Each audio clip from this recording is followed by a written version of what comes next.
अब बेटा हम लोगों ने अभी डिस्कस करना है मई जून 2022 का पेपर 43। अब बेटा इसमें हम देखते हैं कि क्या कहानी है क्या नहीं। पहला सवाल इसका देख लेते हैं सबसे पहले।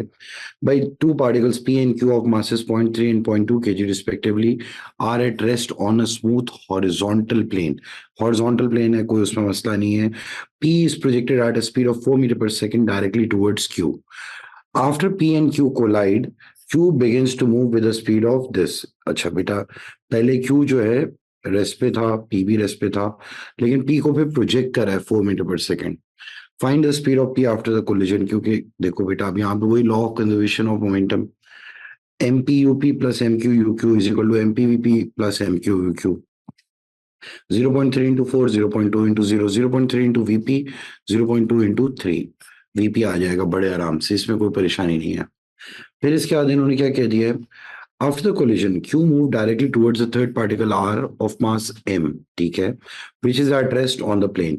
the two particles q and r coalesce on impact and move with speed 2।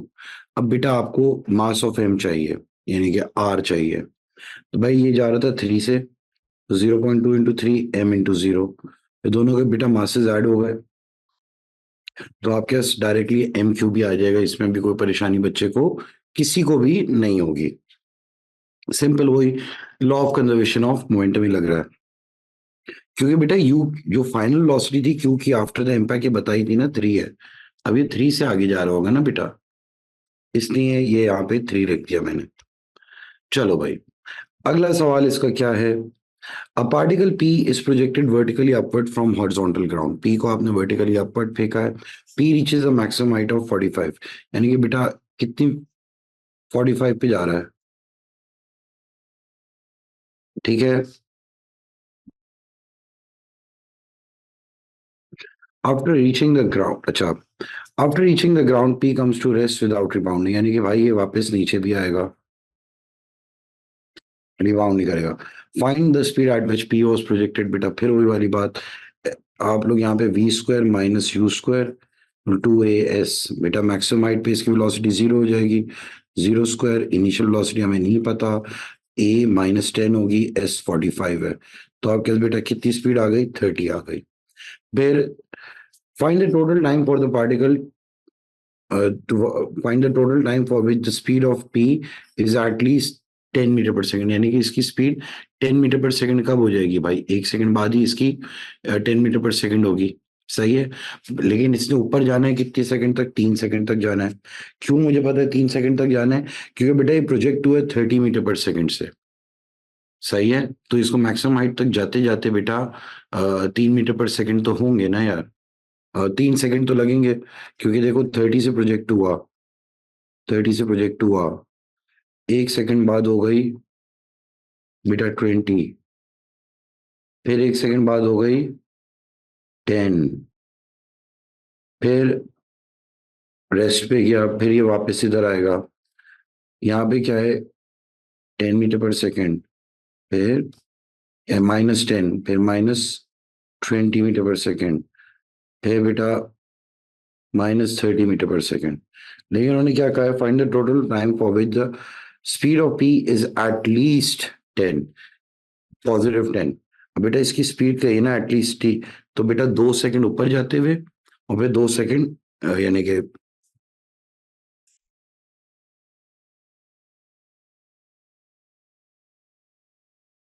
30, 20, 10, 0, 10, 20, 30। बेटा ऊपर जाते हुए 2 सेकंड लगे होंगे, यहां से आते हुए भी 2 सेकंड लगे होंगे, तो कितनी देर तक स्पीड 10 है, तो 2 + 2 4 सेकंड तक है। सही है, तो बेटा यहां तक आपने कहानी कर ली यार, कोई परेशानी की बात नहीं है। 2 सेकंड ऊपर जाते हैं, 2 सेकंड नीचे आते हुए। खैर, अब यहाँ पे बेटा एक आपको डिस्प्लेसमेंट टाइम ग्राफ दे दिया है, एस और टी का ग्राफ है, लेकिन इसमें कुछ कहानी है। ए से पी ये एक्सिलरेट कर रहा है, पी से क्यू यूनिफॉर्म लाइन है, तो यूनिफॉर्म वेलोसिटी है। यहाँ पे बेटा मैंने एक्सिलरेट क्यों बोला, क्योंकि इंक्रीजिंग ग्रेडियंट वाला कर्व है, यानी कि इंक्रीजिंग वेलोसिटी। इंक्रीजिंग वेलोसिटी का क्या मतलब होता है बेटा, एक्सिलरेशन। अच्छा फिर बेटा पी से या बी से सी, ये क्या कर रहा है, यूनिफॉर्म वेलोसिटी, क्योंकि यहाँ पे ग्रेडियंट कांस्टेंट है। फिर जरा आप सी से क्यू देखो, बेटा डिक्रीजिंग ग्रेडियंट वाला कर्व है, यानी कि डिक्रीजिंग वेलोसिटी, यानी कि ये यहाँ पे कर रहा है डीसेलरेट। फिर बेटा, और लेकिन अभी भी पॉजिटिव डायरेक्शन में डीसेलरेट कर रहा है ए से डी तक। फिर ये जब बेटा डी से ई आ रहा है तो ये वापस आ रहा है, क्योंकि देखो डिस्प्लेसमेंट कम हो रही है, और देखो ये यूनिफॉर्म वेलोसिटी से वापस आ रहा है। ये कहानी है, यहाँ पे इसकी डिस्प्लेसमेंट जीरो हो गई। तो मैं अगर एक बात बोलूँ, कितना डिस्टेंस आगे मूव हुआ, ये वो चीज बता देगा कितना डिस्टेंस आगे मूव हुआ। ये तो डिस्टेंस आ गया हमारे पास ना बेटा 200, और फिर ये वापस आया तो जीरो हो गई डिस्प्लेसमेंट। तो भाई 200 मीटर पहले आगे गया, फिर 200 मीटर वापस पीछे आया। अच्छा, डिस्प्लेसमेंट टाइम ग्राफ का एरिया नहीं रिप्रेजेंट करता कुछ भी, ठीक है, वेलोसिटी टाइम ग्राफ नहीं, डिस्प्लेसमेंट टाइम ग्राफ है। अब इन्होंने क्या कह दिया है, the displacement of particle moving in a straight line in is s meters at time t second after leaving fixed point O. The particle starts from rest and passes through points P, Q and R. ठीक है, at time t is equal to 5, 10 and 15. 5, 10, 15, सही है, ये P Q R हो गए हमारे points. ठीक है भाई, and returns to O at time is equal to 20। बहुत जल्दी आ गया। The distances OP, O Q and O R R 50। OP, O Q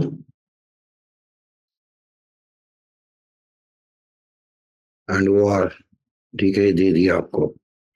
फिर the diagram shows the displacement time graph which models the motion of the particle from t0 to t20. The graph consists of two curved segments AB and CD and two straight line segments BC and DE. Find the speed of the particle between t is equal to 5 and t is equal to 10. बेटा इसकी अगर speed चाहिए तो आप सीधा सीधा grade निकाल लोगे। सही, यहाँ पे तो क्योंकि यूनिफॉर्म स्पीड है, यहाँ पे एक्सलेशन जीरो है।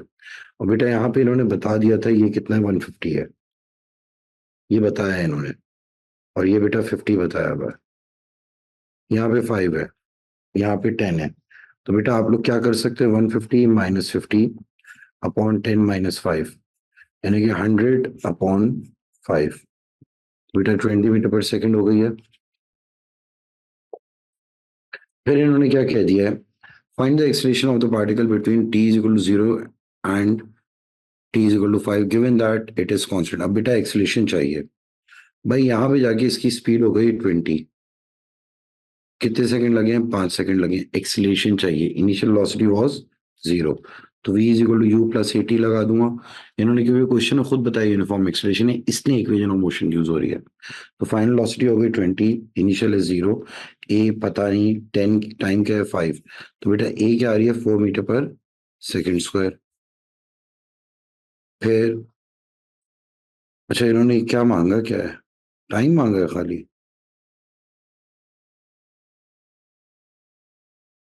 टाइम तो है बेटा, यहाँ पे छोटी सी गलती हो गई है, ए मांगी थी और टाइम है 5 सेकंड, तो बेटा ये टाइम नहीं निकाला ही हमने, एक्सीलरेशन निकाली है।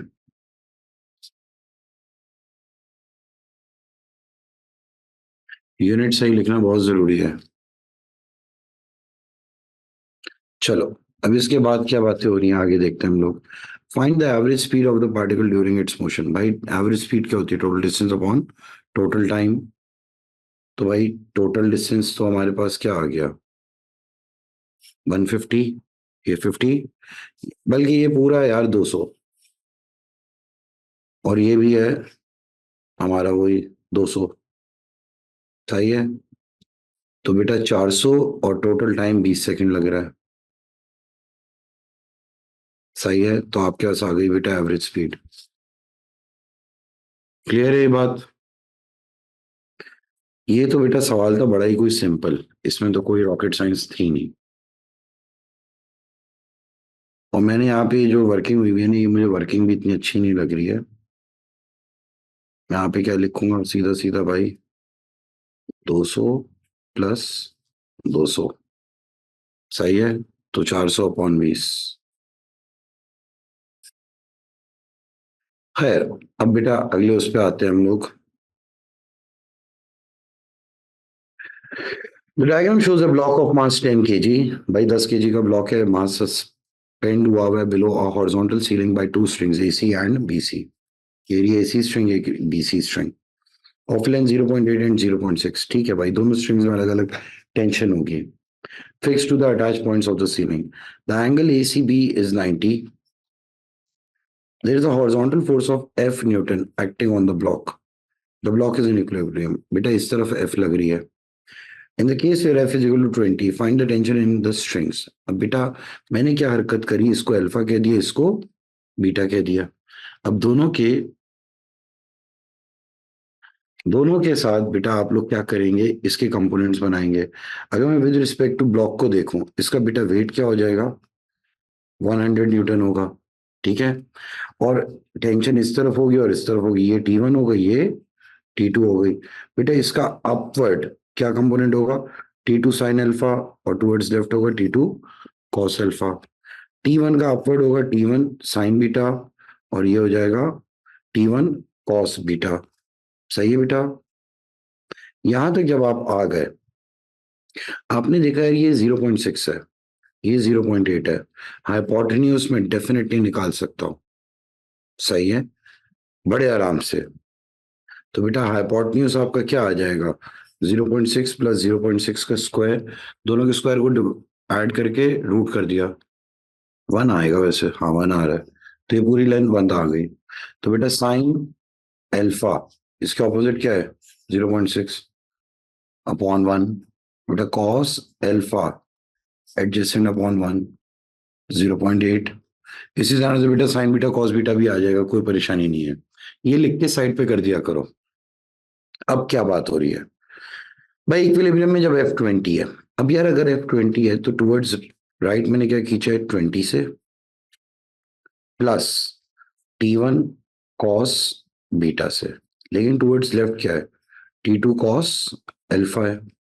तो 20 प्लस T1 कॉस बीटा क्या है बेटा, 0.6.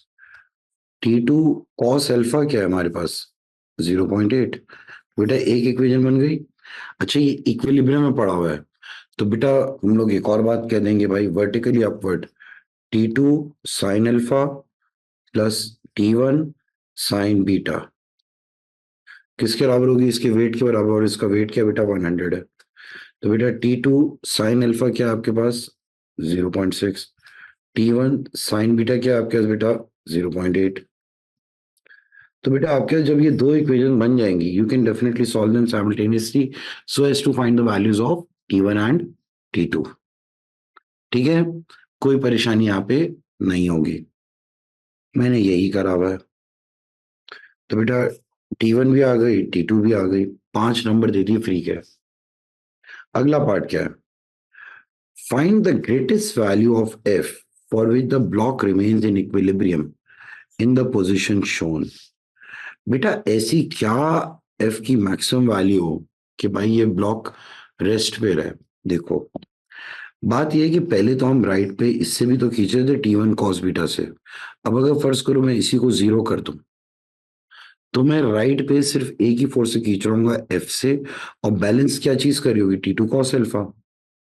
सही है, तो हम लोग क्या हरकत कर देंगे कि भाई मैक्सिमम वैल्यू अगर F की चाहिए, सही है, T1 तो हम फिर पूरे का पूरा गायब करेंगे. T1 को हमने गायब ही कर, भाई T1 गायब करेंगे तभी तो T1 कॉस अल्फा 0 होगा. तो इसका क्या मतलब होगा कि भाई अगर T1 ही गायब हो गया है, तो वेट किसके बराबर है, T2 साइन अल्फा के.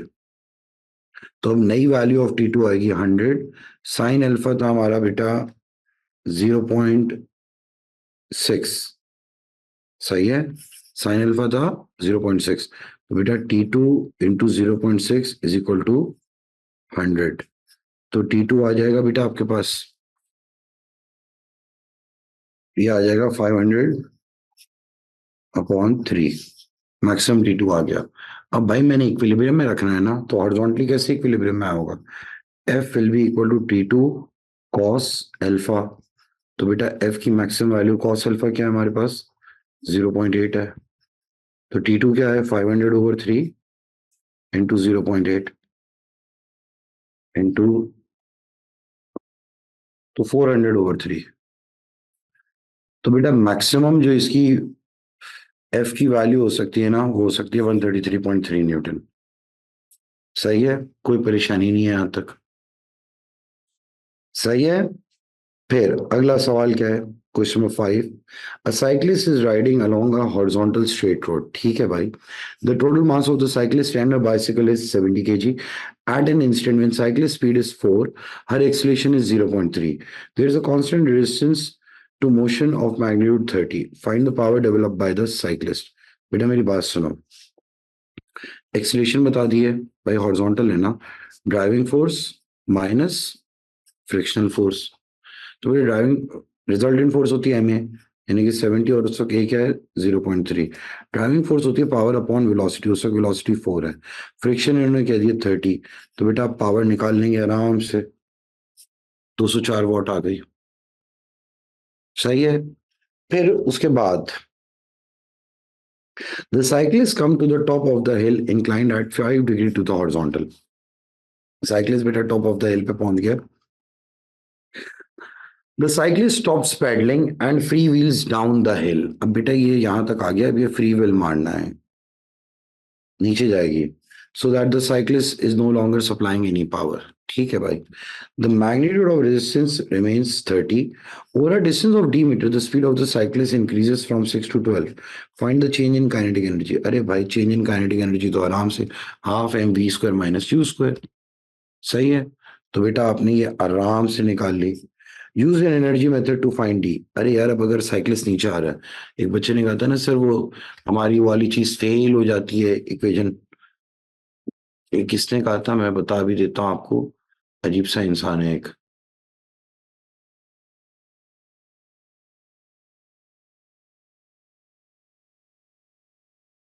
शोएब सोहेब खान, अल्लाह माफ करे। अच्छा आप कह रहे इक्वेशन फेल नहीं है, मैं फेल हो जाता हूँ। गुड, ये बात बोलो, आप मेरे को मसला नहीं। हाँ बेटा आपने तो होना ही, आप तो वही फारिग। खैर अब मेरी बात सुनो बेटा, अभी अगर नीचे आ रहा है तो आपको पता है यार, work done by driving force minus work done by friction force is equal to change in kinetic plus change in potential. हाँ कोई मसला नहीं बेटा, गलती होगी आपसे, वो नहीं है। बेटा work done by driving force हो गया 0, कोई पैडलिंग वैडलिंग नहीं है। Work done by friction force बेटा 30 × s, जो डिस्टेंस है हमारे पास, हमें वो पता ही नहीं है भाई। चेंज इन काइनेटिक एनर्जी क्या है 3780। लेकिन अब बात है चेंज इन पोटेंशियल एनर्जी, वो होता है mgh, 70 × 10। h की जगह मैं खुद से लिखूंगा minus d sin 5। d sin 5 क्यों बेटा, डेल्टा h होता है ना, अगर यहां से यहां आया, ये डिस्टेंस अगर s है, सही है, तो बेटा ये हाइट क्या हो जाएगी s sin 5। ठीक है, इसको इन्होंने वैसे d कहा हुआ है, लेकिन हाइट तो कम हुई है ना, तो नेगेटिव में आएगा ये। सही है। तो आपने बेटा यही हरकत करी है, डी आ गया। अब समझ आ रहा है बेटा सुहेब, आप कैसे ये इक्वेशन लगानी है अप्लाई। ये देखो जब हाइट कम हो रही है तो आपने change in potential energy automatically उसमें हाइट को नेगेटिव लेना है। ठीक है बेटा, चलो कोई मसला नहीं बेटा, गलतियां होती हैं। अब यहां तक आ गए भाई। अगला सवाल क्या है, इस पेपर में सवाल कितने हैं? अच्छा ये वाला पेपर वैसे मुझे आसान लग रहा है या आप लोगों को भी आसान ही लग रहा है? मुझे पर्सनली काफी इजी लग रहा है ये अभी तक। अच्छा अब ये बच्चे ऐसे सवाल का डायग्राम देख के फजूल में घबराते हैं, लेकिन कहानी सुनो। Two particles P and Q of masses 0.3, 0.2 kg respectively are attached to the ends of a light and extensible string. The string passes over a fixed smooth pulley at B, which is attached to two inclined planes. ठीक है भाई। P lies on a smooth plane AB. P lies, अच्छा बेटा ये वाला plane smooth है, good. AB inclined to at 60 degree to the horizontal. Q lies on a plane BC which is inclined at 30 degree to the horizontal. ठीक है। तो string, अच्छा ये नहीं बताया कि BC स्मूथ है कि नहीं, ओके। AB तो बता दिया स्मूथ है। The string is taut and the particles can move on lines of greatest slope of the two planes. ठीक है, कोई परेशानी नहीं। मैंने सबसे पहला काम Q का वेट लिख दिया, यह 2 न्यूटन। इसका बेटा ये क्या हो जाएगी 2 cos 30, और इस तरफ 2 sin 30। तो बेटा इसका रिएक्शन भी क्या होगा 2 cos 30। फिर मैंने इसको देखा बेटा, इसका वेट है 3 न्यूटन, इस तरफ क्या हो जाएगा 3 sin 60। ये क्या हो जाएगा 3 cos 60। अच्छा यहाँ पे मैं रिएक्शन को इतना नहीं देख रहा क्योंकि स्मूथ है, तो कोई फ्रिक्शन का गेम आएगा नहीं। अब इन्होंने क्या कह दिया, it is given that BC is smooth. अभी फिलहाल इसको भी इन्होंने स्मूथ कर दिया, and the particles are release from rest. Find the tension in the string and the magnitude of acceleration of both the particles. भाई मुझे चाहिए magnitude of acceleration of both the particles. अब अगर मैं क्यू की बात करूं, सुकून से सोचना है, भाई क्यू जाएगा नीचे विद सम रिजल्टेंट फोर्स, नीचे की तरफ इसे खींच क्या रही है टेंशन। एक और चीज है इसकी स्लाइडिंग फोर्स, लेकिन रेजिस्ट तो कुछ भी नहीं कर रहा। क्यों? क्योंकि स्मूथ सरफेस है। अच्छा तो बेटा ये हो जाएगा 0.2 है, टी लिख लेते हैं हम, प्लस 2 sin 30। sin 30 होता है बेटा हाफ, तो 0.2 a is equal to t plus 1। तो t will be equal to what 0.2 a minus 1। कोई परेशानी नहीं है भाई। अब इसमें हम लोग क्या करेंगे, ये भी नीचे जा रहा है लेकिन इसके हिसाब से टेंशन ऊपर है भाई, तो ये जाएगा नीचे विद सम रिजल्टेंट फोर्स, और इसकी रिजल्टेंट फोर्स क्या होगी स्लाइडिंग फोर्स माइनस टेंशन। तो बेटा 0.3 है is equal to 3 sin 60 minus T. तो 0.3 है √3/2। ये एक और इक्वेशन बन गई, यहां से आप टी और ए निकाल सकते हैं बड़े आराम से। सही है बेटा। तो मेरे पास वही हुई बात, एक्सीलरेशन भी आ गए, टेंशन भी आ गए, मार्क्स देखो 5 दे दिए। अब अगले पार्ट में इन्होंने टेंशन रेजिस्ट वो फ्रिक्शन डाल दी होगी, वही हुआ है। It is given instead that the plane BC is rough. Plane BC को रफ कर दिया, force of magnitude 3 newton is applied to Q directly up the plane. बेटा डायरेक्टली इसको 3 न्यूटन से ऊपर भी करा और फ्रिक्शन भी डाल दिया। Find the least value of coefficient of friction between Q and the plane BC for which the particles remain at rest. बेटा अगर पार्टिकल्स को मैंने रेस्ट पे रखना है, इसका क्या मतलब है, देखो एक चीज को जरा तुम आप लोग बहुत सुकून से समझो कि बेटा आम तौर पे जो क्यू को है हम टेंशन भी नीचे खींच रही है, स्लाइडिंग फोर्स भी नीचे लेके जा रही है, लेकिन हम ऊपर खींच रहे हैं 3 न्यूटन से। बट आई वांट कि फ्रिक्शन मिनिमम रहे। भाई फ्रिक्शन अगर मिनिमम रहे और ये रेस्ट पे रहे, इसका क्या मतलब है पी भी रेस्ट पे रहे। अरे भाई पी रेस्ट पे कब होगा, जब इसकी टेंशन और इसका वेट का कंपोनेंट बराबर हो जाए। सही है बेटा। तो कितनी हो जाए टेंशन 3√3/2। जहां तक क्यू की बात है, अब बेटा मेरे पास टी आ गया 3√3/2। अब बेटा 3√3/2 क्या होता है 3√3/2, ये आता है 2.59, 2.60 होता है। ठीक है। अब अगर मैं बेटा इसे 2.60 से नीचे खींचूं और 1 से खींचूं, तो ये क्या बन रहा है 3.6 बन रहा है। सही है। और ऊपर हम कितनी फोर्स लगा रहे हैं 3 न्यूटन की। तो भाई मिनिमम वैल्यू फ्रिक्शन की कब आएगी, जब हम लोग ये बोल दें कि मेरा भाई 3 न्यूटन ऊपर है तो फ्रिक्शन भी ऊपर ही कर दो। तो सिर्फ और सिर्फ फ्रिक्शन फोर्स कितनी होगी हमारे पास 0.6। सही है। तो मैंने क्या हरकत कर दी बेटा, applied force plus friction force दोनों ऊपर, नीचे की तरफ क्या स्लाइडिंग प्लस टेंशन। तो उस वक्त की बेटा मिनिमम फ्रिक्शन फोर्स पे क्या कोफिशिएंट ऑफ फ्रिक्शन होगा वो हमारे पास आ गया। अब बच्चे कहते हैं कि सर अगर ये कहते कि कोएफिशिएंट ऑफ फ्रिक्शन निकालो ग्रेटेस्ट वैल्यू, तो ग्रेटेस्ट वैल्यू में हम क्या करते हैं।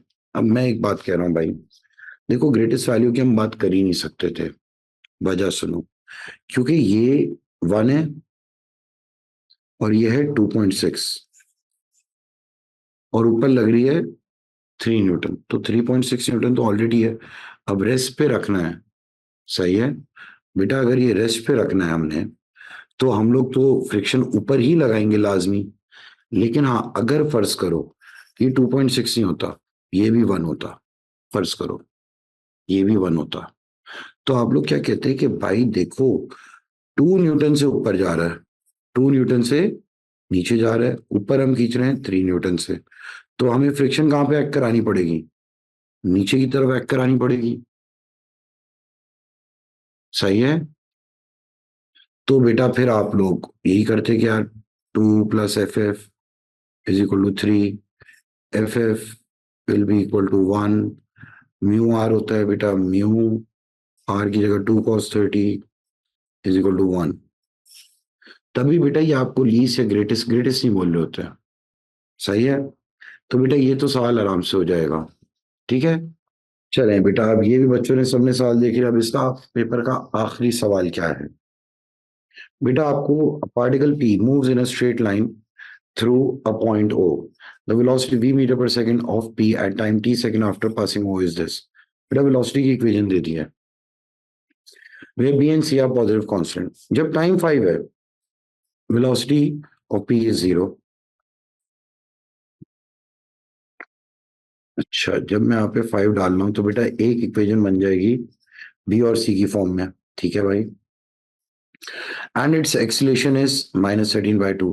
तो यार एक बार इसको डिफरेंशिएट करके एक्सीलरेशन का एक्सप्रेशन निकालूंगा और वहां पे एक्सलेशन की जगह -13/12 डाल दूंगा, तो एक और इक्वेशन बन जाएगी। जैसे मैंने यहाँ पे क्या करा है बेटा, सबसे पहले मैंने वेलोसिटी को देखो 0 रखा, टाइम की जगह क्या डाला 5, एक इक्वेशन बना दी। फिर मैं इसे बेटा, इन्होंने कहा है ना एक्सलेशन -13/12 है जब टाइम 5 है, तो मैंने क्या हरकत करी, पहले इसे डिफ्रेंशिएट करा, 9/4 तो जन्नत में गया।